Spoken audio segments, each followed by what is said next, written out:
بیاں کرنے کو میرے خدایا کوئی کہانی دے،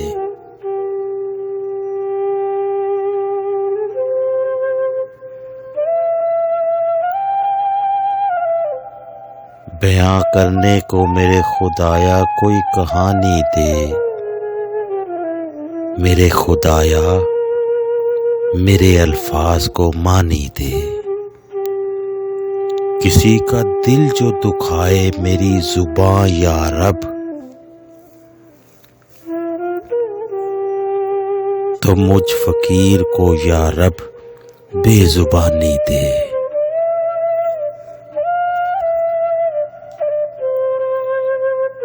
ہاں دوستو، کانٹوں کو حقارت سے دیکھنے والے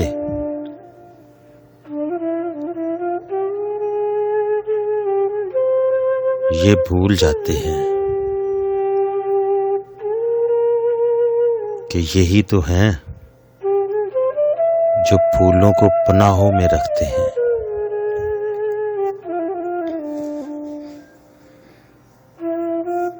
صاحبو، کانٹوں کا وجود از خود تو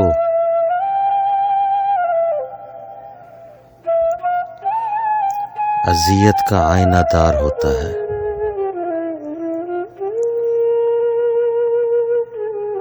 مگر ذرا باریک نظروں سے دیکھا جائے تو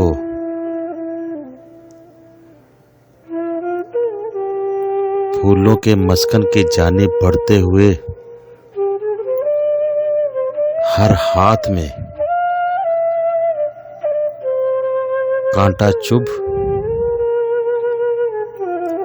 کہ یہ احساس دلاتا ہے نا؟ کانٹا چبھ کے یہ احساس دلاتا ہے نا کہ فطرت کے اس نازک سے شاہکار کو اس طرح نوچ کر مت پھینکو۔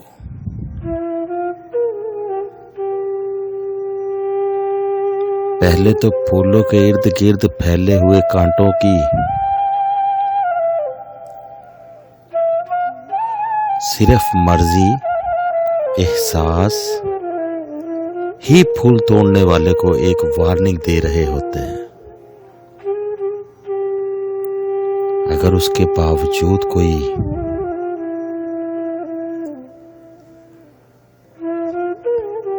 آگے بڑھتا ہے،